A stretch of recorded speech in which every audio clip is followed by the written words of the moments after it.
Hello everyone. So today we start with the free learning session of German with FLP. तो German हम सीखने वाले हैं इन यूट्यूब वीडियोस के थ्रू जो रहेंगे टोटली फ्री और हम सीखेंगे with basics to intermediate A1 level से B1 लेवल तक की पूरी तैयारी करेंगे हम फ्री में। तो आज हम पहली क्लास ले रहे हैं। पहली क्लास से हम स्टार्ट करते हैं बेसिक्स ऑफ एनी लैंग्वेज। तो जैसा कि किसी भी बेसिक लैंग्वेज को हम सीखते हैं तो सबसे पहले हमें डेफिनेटली अगर हम हमारा बचपन याद करें तो हमें याद करनी होती है ABCD, राइट।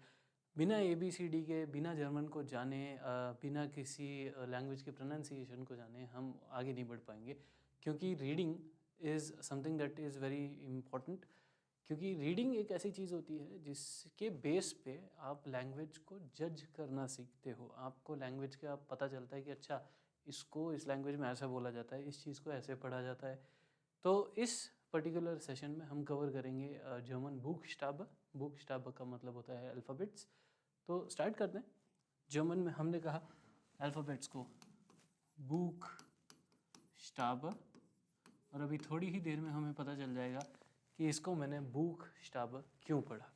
तो हम स्टार्ट करते हैं बुक स्टाब से, फिर हम देखेंगे रीडिंग के रूल्स। बेसिकली जर्मन पढ़ी कैसे जाती है, because in all the other European languages German एक ऐसी लैंग्वेज है जो सबसे ज़्यादा जल्दी कोई भी इंसान बोलना सीख जाता है। तो हम स्टार्ट करते हैं बुक स्टाब से। अल्फ़ाबेट्स जो जर्मन में हैं वो सारे के सारे जो हम इंग्लिश में पढ़ते आ रहे हैं A to Z, वो सारे जर्मन में भी आते हैं। उसके अलावा 4 स्पेशल कैरेक्टर्स और हैं जो हम अभी देखने वाले हैं। तो पहले हम लिख देते हैं A to Z और उसके बाद में वो 4 स्पेशल कैरेक्टर्स, और मैं चाहूँगा कि आप मेरे बाद में रिपीट करें। A, B, C, D, A, F, G, H, I, J, K, L, M, N, O, P, Q, R, S, T, U, V, W, X, epsilon, set. इनके अलावा जो स्पेशल 4 कैरेक्टर्स हैं उनको भी देख लेते हैं। फर्स्ट कैरेक्टर है जो हम मैथ्स में बचपन से लिखते आ रहे हैं, बीटा का जो साइन हम लिखते हैं मैथ्स में, जिसमें हम बी लिखते हैं बट उसकी एक छोटी सी पूंछ नीचे लटक रही होती है। तो लाइन जो होती है आपकी उससे थोड़ा सा नीचे जाता है इसका जो डंडा कह सकते हैं जिसको हम, इसको कहते हैं एचसेट। एचसेट। फिर आता है हमारा ए जिसके ऊपर होते हैं 2 डॉट्स, ओ जिसके ऊपर भी होते हैं 2 डॉट्स, और यू जिसके ऊपर होते हैं 2 डॉट्स। ये टोटल 30 कैरेक्टर्स मिलकर बनाते हैं जर्मन के अल्फ़ाबेट्स। तो ऐसा नहीं है कि A to Z he alphabets होते हैं, ये 4 भी जर्मन के अल्फ़ाबेट्स में काउंट होते हैं।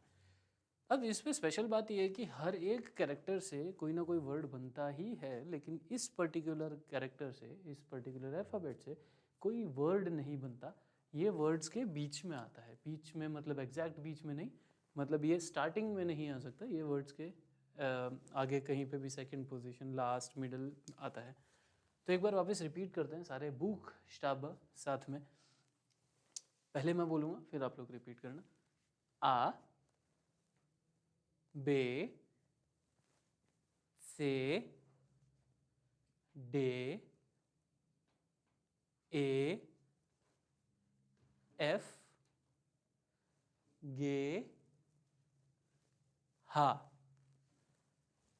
ई, यॉट, का, एल, एम एन ओ पे, कू एर एस टे, ऊ फाउ वे, इक्स, इप्सिलॉन, सेथ, एसेथ, ए, यो, यू। अब इनकी प्रोनाउंसिएशन एग्जैक्टली कैसे होगी उनको थोड़ा देख भी लेते हैं। तो हमने इसको कैसे पढ़ा है उसको थोड़ा सा ब्रेक डाउन करके देखते हैं ताकि आप लोगों को पता भी चले कि एग्जैक्टली बोलना कैसे है। इसको हमने कहा आ, थोड़ा सा खींचेगा आ। फिर ये है हमारा बे, बे। फिर ये है हमारा आधा त और से, त से। जीभ जो है हमारी ऊपर टच होती है और वो त बहुत ही जल्दी बोलना होता है हमें, से। जैसे हम हिंदी का एक वर्ड बोलते हैं उत्सव, तो वो जो स आ रहा है वही यहाँ पे आएगा, बस एक ही मात्रा के साथ, से। फिर है हमारे पास डे, डे। उसके बाद में आता है ए, ए। फिर है एफ, एफ। उसके बाद में है गे, गे। फिर आता है हमारा हा, हा।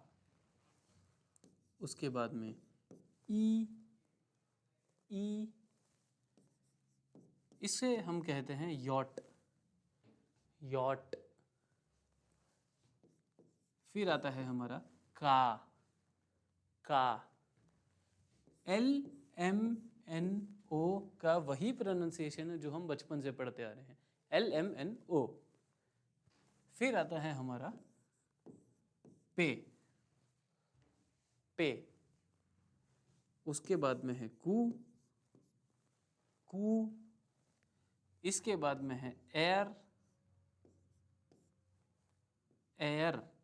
जैसे हम हवा को इंग्लिश में बोलते हैं एयर, थोड़ा वैसा ही प्रोनाउंसिएशन है इसका, एयर।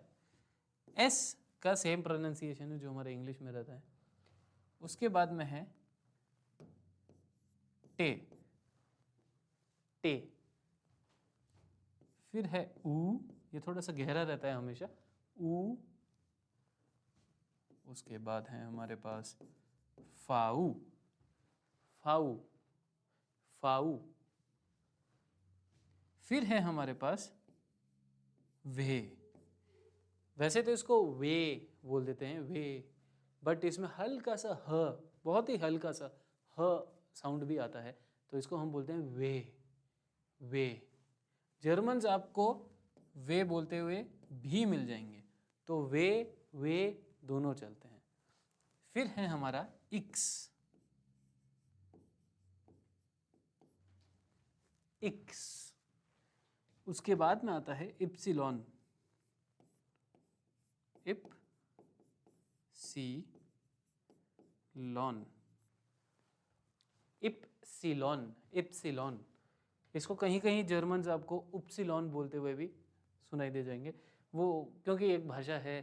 और जैसे हमारे भी देश में आप एक दूसरे से, एक रीजन से दूसरे रीजन में जाओगे, हम राजस्थान की बात करें, महाराष्ट्र की बात करें, हम कलकत्ता की कहीं की भी बात करें, तो जैसे ही आप एक बॉर्डर क्रॉस करते हो, एक गांव से दूसरे गांव जाते हो, तो एक चीज़ को अलग अलग तरीके से बोलते हैं लोग, राइट। सेम नहीं रहता है डायलेक्ट हमेशा। वैसे ही जर्मनी में भी जर्मन लैंग्वेज का डायलेक्ट चेंज होता रहता है, तो कहीं आपको इप्सिलॉन सुनाई देगा, कहीं आपको उपसिलॉन सुनाई देगा। फिर आते हैं अगले पे, ये है सेथ। जो हमने यहाँ पे देखा था से, उसी आगे त और लगा देना है हमें, सेथ, सेथ। उसके बाद में आता है एचसेथ।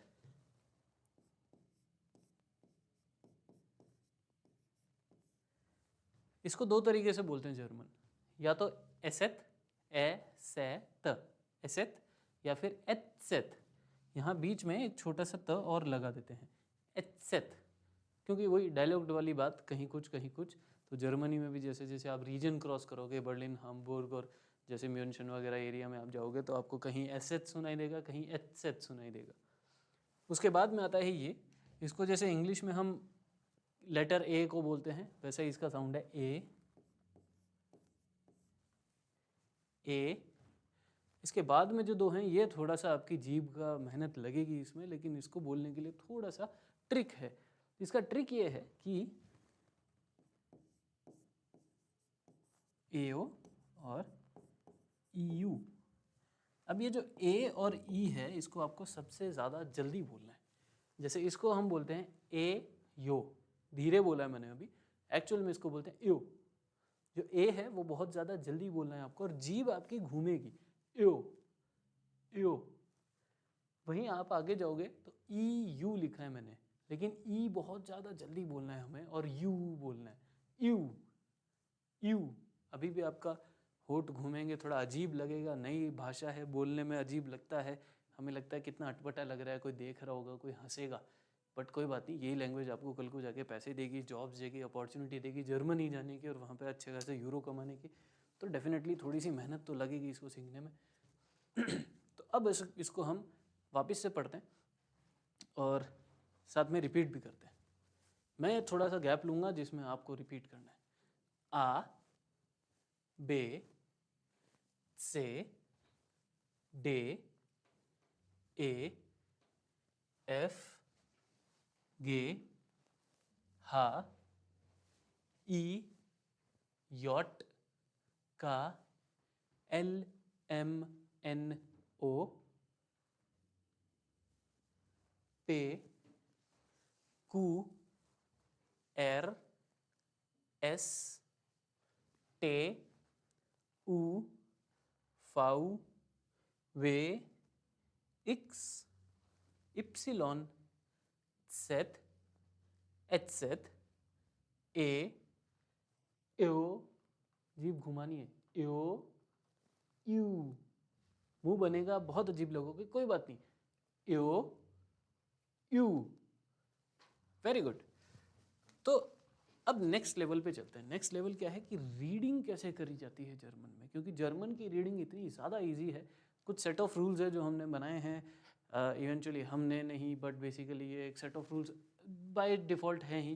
तो जर्मन्स ने जर्मन को इतना इजी ब्रेकडाउन दिया है रीडिंग के सेंस में कि आप अगर ये सेट ऑफ रूल्स याद कर लेते हो कि हाँ कुछ ऐसा आएगा तो इसको ऐसे पढ़ते हैं, कुछ ऐसा आएगा तो इसको ऐसे पढ़ते हैं, तो वो कहीं पे भी आ जाए उसकी साउंड सेम ही रहेगी और रीडिंग आपको 2 से 4 दिन में एकदम परफेक्टली आ जाएगी। चाहे मैं आपको मीनिंग नहीं पता हो कि आप क्या पढ़ रहे हो जर्मन में, बट आप जर्मन में रीड करना, पढ़ना शुरू कर सकते हो। इतनी ज़्यादा ईजी होती है जर्मन की रीडिंग। तो आइए देखते हैं कि जर्मन की रीडिंग के जो रूल्स हैं वो हैं क्या। रीडिंग अल्फ़ाबेट के रूल्स जो हम अल्फ़ाबेट्स अभी देख रहे थे, आ, बे, से, डे। तो बेसिकली क्या होता है किसी भी लैंग्वेज में, जैसे हम अ, आ, ई की बात करें या ए बी सी डी की बात करें, उनके जो अल्फ़ाबेट्स हैं ए बी सी डी, इनसे जब कोई वर्ड बनता है तो उसकी साउंड चेंज हो जाती है। जैसे A for Apple, A for Apple, right. अब बी, ऐसे तो उसको बी बोलते हैं, बट जब बॉल की बात हो तब ब बन जाता है, राइट। तब हम बी ऑल नहीं बोल रहे, बॉल। वैसे ही सी फॉर कैट, सी, और साउंड जब आया वर्ड में बन के तो क का साउंड आया, राइट, कैट। वैसे ही चाहे कैलेंडर बोल दो, साउंड तो क का ही है, शुरू सी से हो रहा है वो। तो जो लेटर्स हैं, अल्फ़ाबेट्स हैं, ये हैं, इनकी जो साउंड है ये अल्फ़ाबेट्स में रहती है। ये जब वर्ड बनते हैं, किसी भी वर्ड में जब कन्वर्ट होते हैं, इनसे जब शब्द बने या ये शब्दों में आए, तब इनकी साउंड क्या होती है वो हम सीखने वाले हैं। तो रीडिंग अल्फ़ाबेट के रूल्स हैं, राइट। तो सबसे पहले 3 रूल हमें दिखाई दे रहे हैं। तो बात करते हैं लेटर, जर्मन में बोलूँगा आ की, है ना।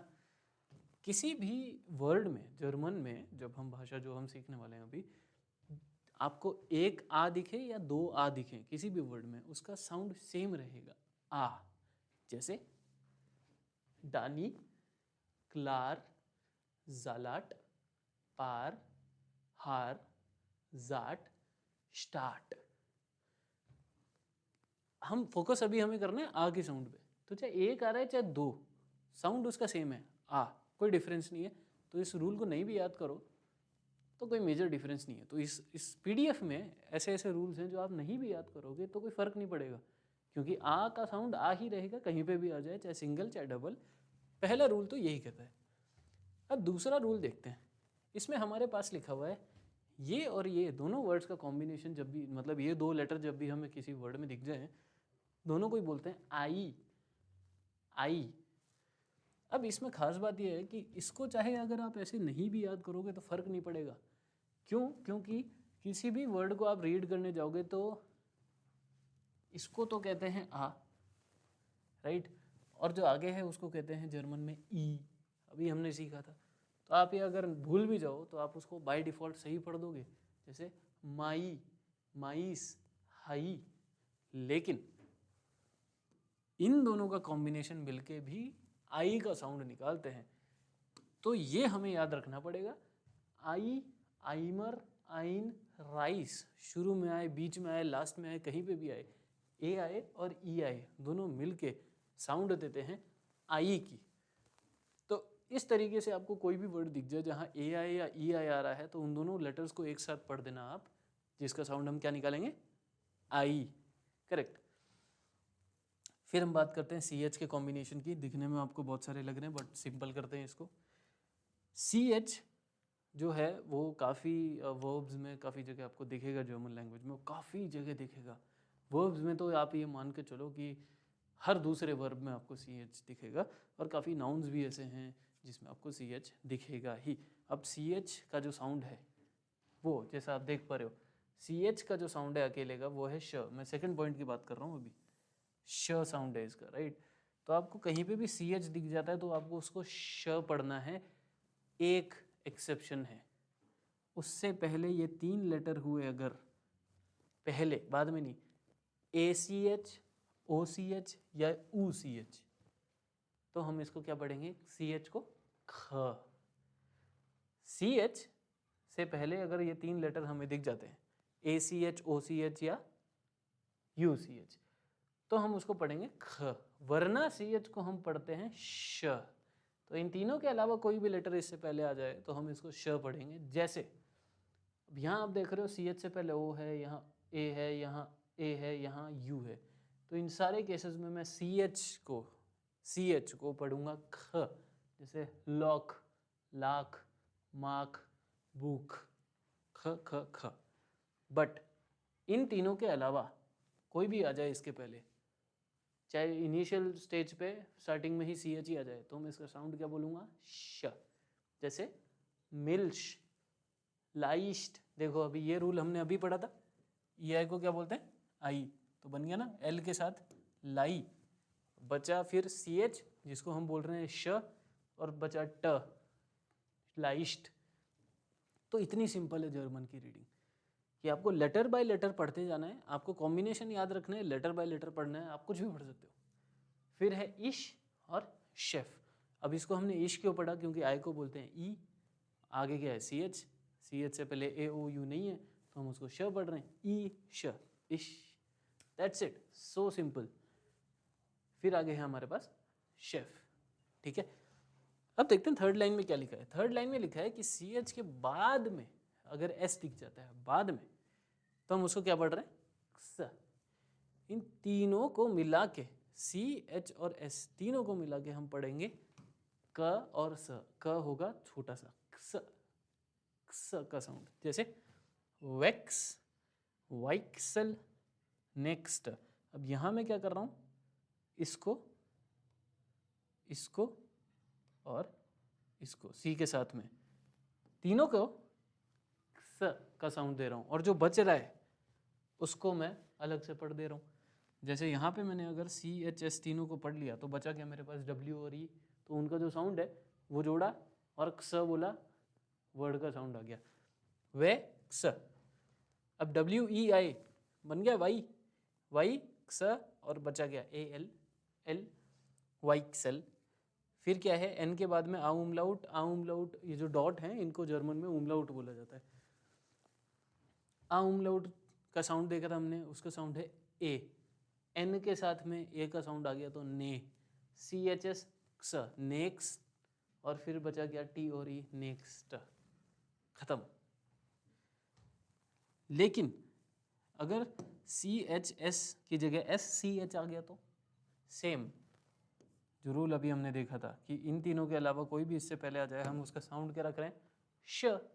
तो ये कोई अलग से रूल नहीं है, ये सिर्फ इसके डिफरेंस को दिखाने के लिए यहाँ पे लिखा हुआ है, वरना कोई ज़रूरत नहीं थी इस रूल की, क्योंकि ये इसी में इंक्लूड हो रहा है। तो जैसे SCH शिफ, SCH शाफ, SCH वाइन, शुवाइन और टूश, लेकिन यही CHS होता तो मैं इसका साउंड क्या करता, क्स, राइट। TSCH, TSCH, ये चारों लेटर कहीं पे भी दिख गए हमें तो चारों को एक ही साउंड देनी है, क्या, च, च, जैसे चाचा, च। DEU, इसको तो मैं अलग से पढ़ूंगा, TSCH को मैं एक ही लेटर दूंगा, च। तो ये जो शब्द है यहाँ पे, जिसको जर्मन में बोला जाता है डॉयच, जर्मन जो भाषा है उसको जर्मन में डॉयच बोलते हैं।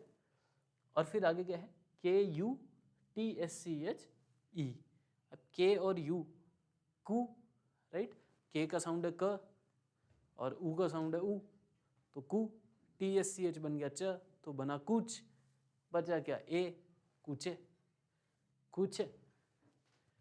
तो आज हम यहीं पे इस पर्टिकुलर सेशन को एंड करते हैं, जिसमें हमने पढ़ा बुकस्टाब और रीडिंग के 1, 2, 3 और इसको अगर CH का एक ही पार्ट माने तो 4 सेट ऑफ रूल्स, बट इस 4 में भी हमने काफ़ी अलग अलग तरीके से इनको देखा है। तो कल हम शुरू करेंगे बाकी और जितने भी सेट बचे हैं, अगले सेशन में हम उन सेट्स को पढ़ेंगे, और तब तक के लिए आपको प्रैक्टिस करना है इसे। और जो स्टडी मटेरियल, जो PDF और ये जो हम यहाँ पे लिख रहे हैं, प्लस जो PDF हम यूज़ कर रहे हैं, वो आप डेफिनेटली फ्री में आप डाउनलोड कर सकते हो, जिसके लिए आपको कैप्शन चेक करना है। चलो, see you in the next session.